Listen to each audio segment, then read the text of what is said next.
1970년대 후반 공산주의 국가였던 폴란드를 한번 떠올려 보시죠.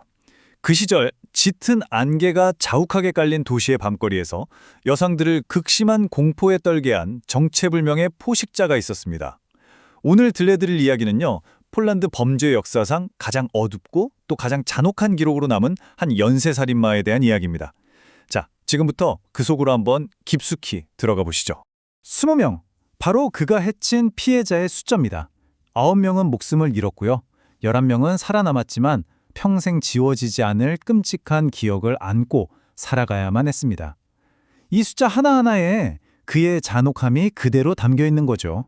경찰은 좀처럼 잡히지 않는 이 미스터리한 살인마에게 암호명을 붙였습니다. 바로 전갈.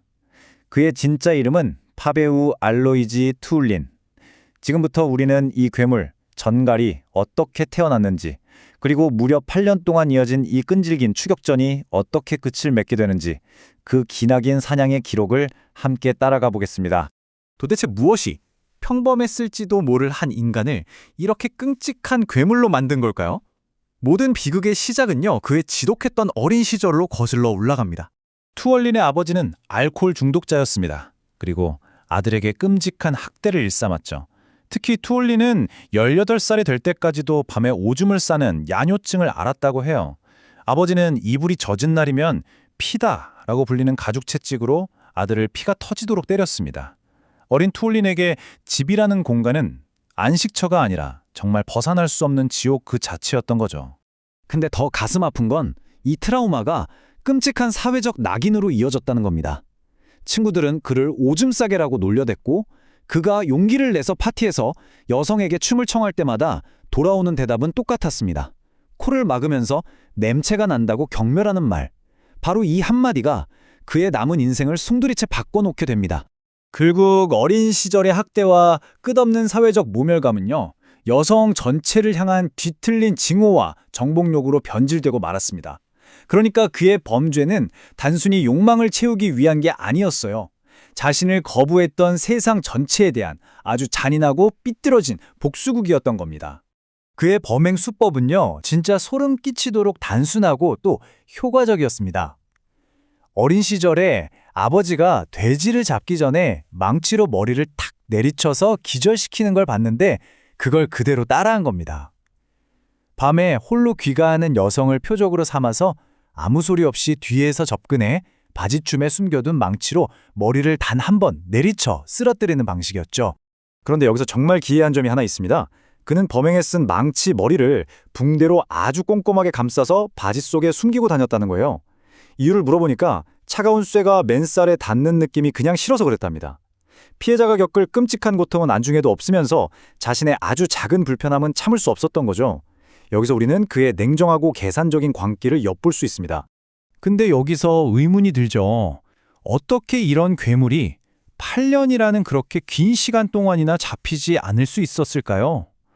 그 어처구니 없는 이유 뒤에는 당시 공산주의 폴란드가 가진 경직된 사회 시스템이 있었습니다. 당시 폴란드 정부는 이런 입장이었어요. 연쇄살인? 에이, 그건 썩어빠진 서구 자본주의의 산물이지. 우리 완벽한 사회주의 국가에서는 있을 수 없는 일이야. 그러니까 이런 사건들을 해결하려고 하기보다는 축소하고 은폐하기에 바빴던 겁니다. 체제의 흠집이라고 생각한 거죠. 바로 이런 경직된 생각이 비극을 더 키웠습니다. 1979년에 강에서 범행에 쓰인 망치가 발견됐어요. 망치에는 ZNTK, 즉 철도 차량 정비창이라는 글자가 선명하게 새겨져 있었죠. 이건 정말 결정적인 단서잖아요.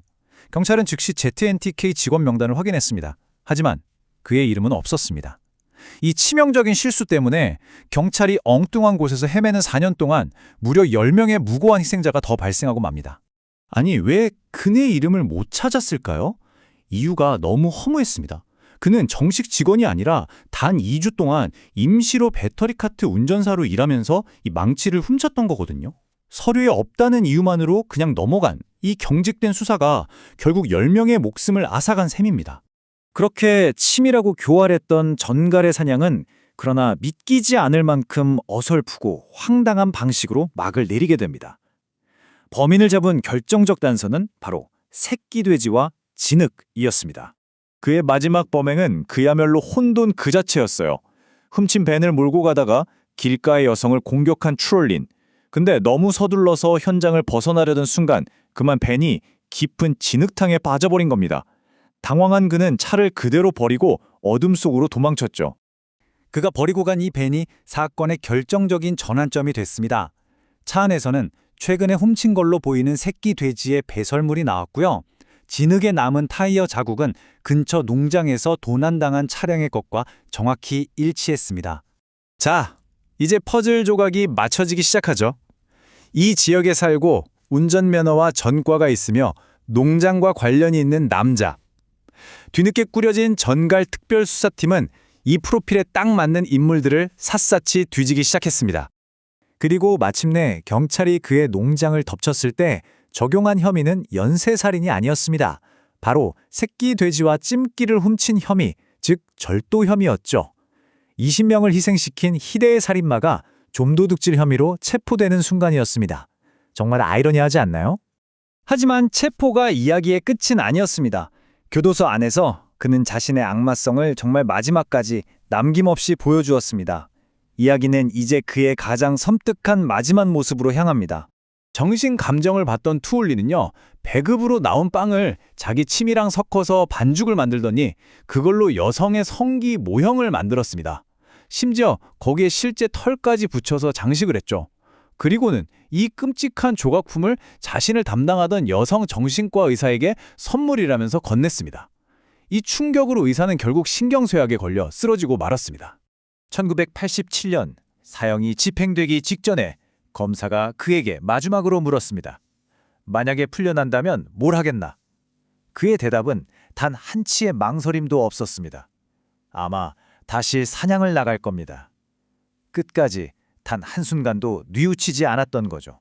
그에 대한 사회적인 분노가 얼마나 거대했는지를 보여주는 일화가 하나 있습니다. 그가 묻히던 날 묘지 인부들이 관을 닫기 직전에 그의 시신 위에 소변을 봤다는 이야기가 전해질 정도니까요. 그는 죽어서도 용서받지 못한 악마였습니다. 지독한 학대로 고통받던 소년, 그리고 20명의 여성을 희생시킨 냉혈한 살인마. 팝배우 투우린의 이야기를 통해 우리는 아주 근원적인 질문에 도달하게 됩니다. 과연 괴물은 태어나는 걸까요? 아니면 만들어지는 걸까요? 여러분의 생각은 어떠신가요?